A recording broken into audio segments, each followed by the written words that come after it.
In 2018, I applied to 73 jobs. I recently found that spreadsheet. That's how I know that's the exact number. I had been a divorced single mom for years. I was a freelancer. Finally, I got this full-time job with benefits at a great company. And then something changed. There had been rounds of layoffs across the company, and I knew that it was only a matter of time before my number would be up. Now, applying to 73 jobs, that's a second full-time job by itself. It's not like sending out a resume is just a 5-minute, send out a quick email type of thing. It's reviewing the job description carefully, personalizing my cover letter to make it seem like the perfect fit for that job, filling out your information on a web portal, because of course you can't just submit a resume, you have to also copy and paste all of the information and answer all these questions. And on top of that, I took it upon myself to maintain an active social media presence in case somebody looked me up, because I worked in marketing and I wanted to make sure that people in my network knew that I was looking and potential employers understood, had a sense of who I was. I can tell you from experience that having a good resume to rely on just made it so much easier for me to apply to those jobs. While you're going through the process of looking for a job, it can bring up a lot of emotions, right? Being able to pay your bills, having a livelihood, it's literally the most important thing in the entire world. It's what all of us have in common. Sometimes staying in a job that you hate or a job that's toxic until you get the next one can just be soul crushing, right? It can destroy you. And it's common for people who are out of work, people who don't have the structure and routine of a job, to actually have feelings of depression, and it's really hard when you don't have that routine that you're used to. If you do have a job, spending hours outside of work searching for jobs on top of a regular job is just exhausting. And having the motivation to just stay with it, to keep searching day after day, to go to interview after interview, smiling, seeming like you are not desperate, you're really a confident, happy person. Like, faking all of that can actually lead to imposter syndrome. It can make you feel like you're fake because you need to leave and you need a new job and you're trying to convince somebody to hire you. And you have to convince them that you're amazing, even if you don't really feel amazing at that moment. So the reason why I'm talking about this topic today is because I think it's really important. It doesn't matter if you love your job and you never plan to leave. It doesn't matter how much the world changes around you.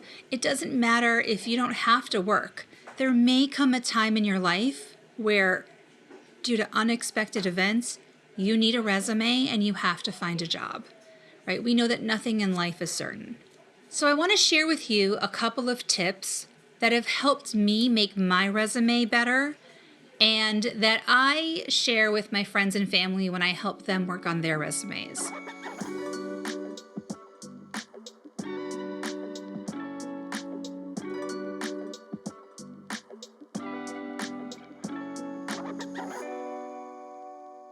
So there are 4 tips. The first one is having data. The second one is having keywords. The third one is having soft skills. And the fourth one is bringing authenticity. So let's dive into each one of these topics. When it comes to data points, you want to make sure that you provide any type of quantitative measure that you can that can really show the value of the work you do. It can demonstrate that you are worth the money of this salary. You are worth it over other candidates who you're competing with. So I recommend to people that they find any numbers that they can, right? I can tell you that as a writer, it's really hard to put numbers on my resume, right? I'm writing words, I'm writing ideas, but there are numbers I can find, like the quantity of email campaigns that I wrote for, or the number of website pages and blog posts, or the increase in traffic to the website based on some of my work. There are ways to show both quantity and value. And I know that can be harder in some jobs than others, but just try to keep track of those numbers while you're working at a job when you're happy, and try to find those numbers afterwards. If you work in something like sales, that might be really easy to to find numbers, right? You're going to have sales data, you're going to have, meeting your goals. But other jobs maybe feel a little bit more routine. It can be harder to find those numbers, but those numbers are in there if you can find something to measure. Next, let's talk about keywords. What do I mean by keywords? Well, nowadays, resumes are fed into databases, right? Even LinkedIn is kind of like a database. Essentially, when somebody types in, here's the type of candidate that I'm looking for, you want your resume to pop up to the top of the list. And the way you're going to do that is by looking at the job description and identifying what are the keywords that they're using. If you don't have a specific job description in mind, if you are still starting out with your resume, go find your dream job. Go find a couple of different dream jobs. What are the words that they use to describe the work, to describe the accomplishments? Go find people who work in this field. Find somebody who has your dream job already. How do they describe the work that they do? So you're going to find these words and you're going to put them on your resume with integrity. What I mean by that is tell the truth. You never want to lie. You never want to say that you did something that you never actually did. But find ways to describe your work using some of these terms.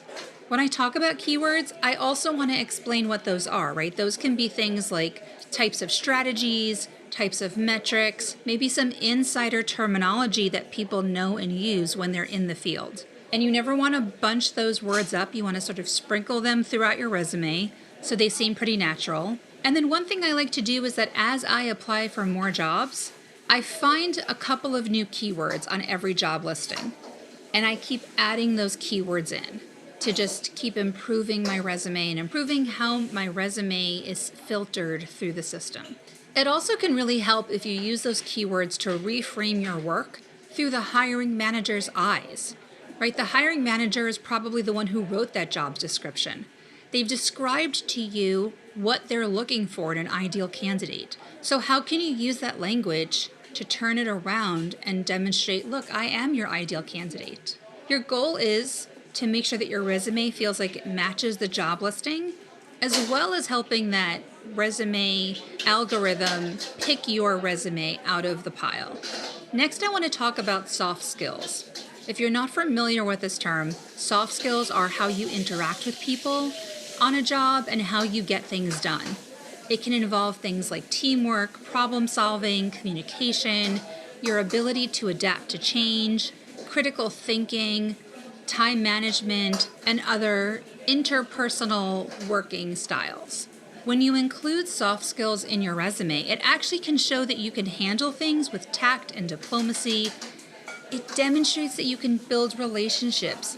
And most of all, it's going to show your future hiring manager, it's going to show that employer that you can get projects finished. You can get the work done.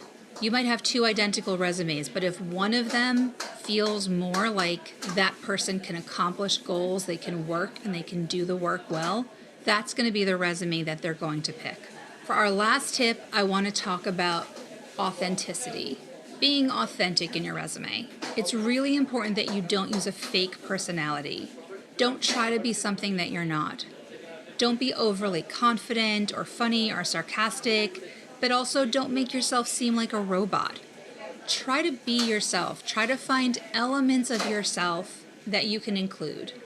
And while you're not going to sit there and talk about, your take on a science fiction TV show on a resume, that's not appropriate. How you describe your work and how you talk about yourself and your skills gives the hiring manager a lot of information about you.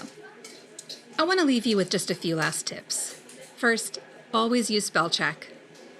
Always make sure that you try to catch those typos. Ask a friend to read your resume for you. Just make sure that you have fixed as many things as possible. Next, I want you to remember that your resume is a work in progress. It is never going to be perfect. It is never going to be done. There is always something else that you can improve. And with that, you are better off sending a good resume today than sending a perfect resume a month from now when the hiring manager's already hired somebody else and the job is closed. So Just do your best, keep sending out your resume. It's going to get better and better and better over time. And take the time to incorporate those data points, those soft skills, the keywords, iterating over time. So I want to wish you good luck on your job hunting journey, and I hope you get an offer soon.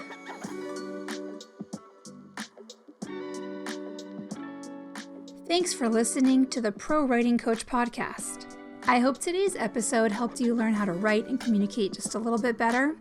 To find more resources and writing tips about this topic, you can visit prowritingcoach.com and find us on Instagram at prowritingcoach. This episode was written by me and produced by Yair Berzofsky. I'm your host, Adina Rubin. Join us next week when we talk about how to have more confidence as a writer.